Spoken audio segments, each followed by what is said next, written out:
We're catching up with the Lancaster County School District to see what's going on in the halls of our Lancaster County schools, and we are excited to have in Elizabeth Bryant, who is the director of communications for Lancaster Schools. And good morning to you, Elizabeth. Good morning. Good morning. Are we hanging in there?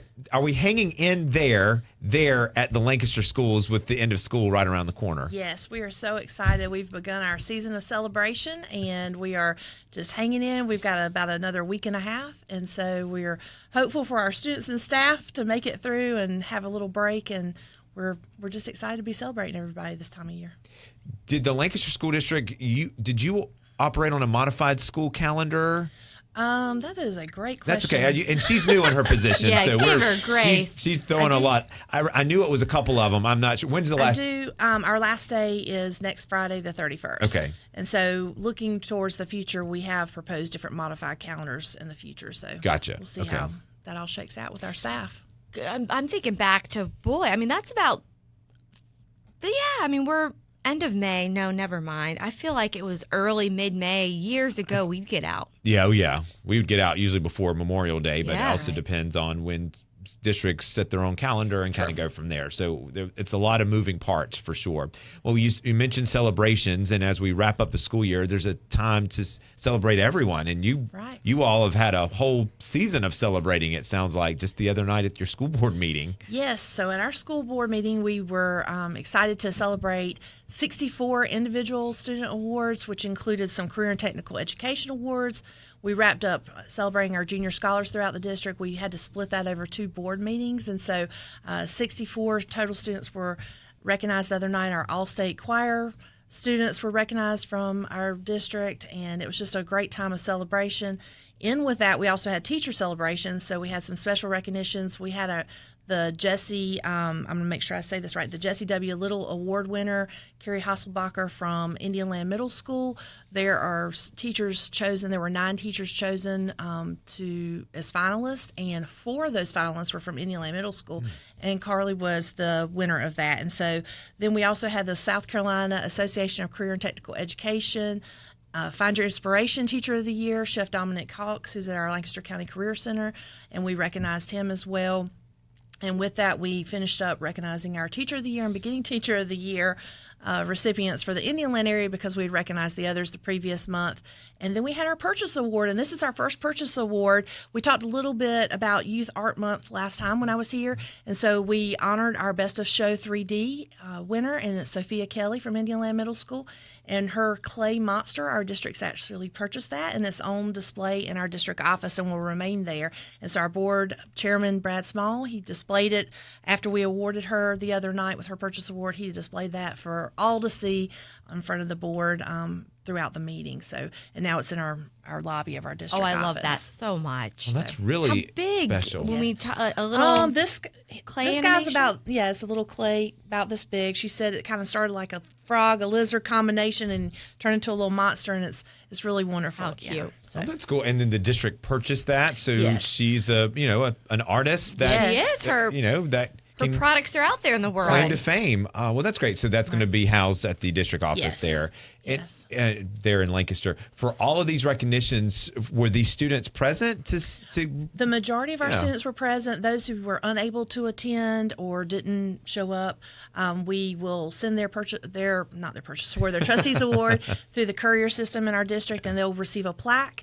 And for our team awards, we also do certificates for the individual students on those teams, because one of our schools was recognized as National Student Council, and there's a number of those folks. So we did a team award, and then they'll each get a recognition. You truly can never recognize enough, and I know it means the world to the students and teachers.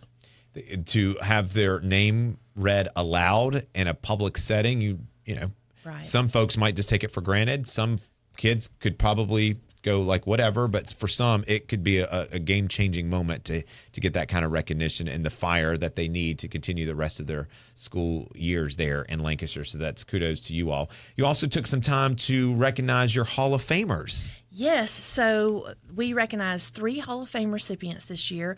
Reverend Preston Blackman.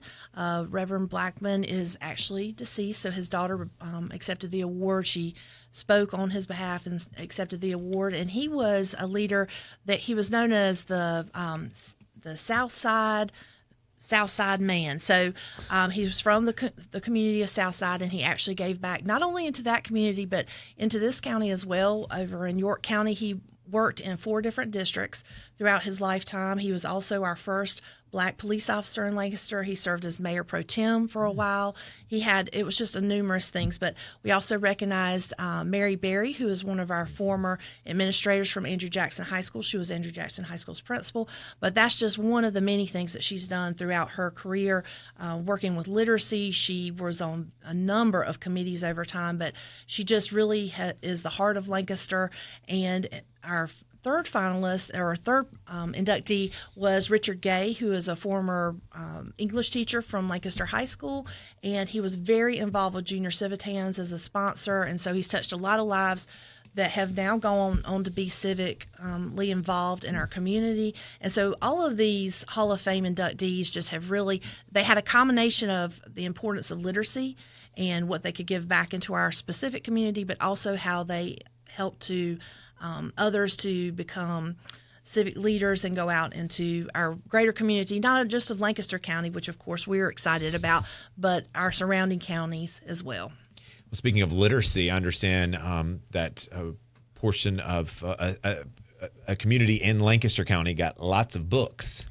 Yes, so Lancaster County the county itself hosts a Red Rose Festival every year, and as a partner in that, we partnered up and did the Rockin Red Rose book giveaway, and we partnered with Promise Neighborhood, who's one of our community partners, and over 40,000 books were given away to students. Staff members were also able to come and get books, and so it was, as part of the festival, people could stop in.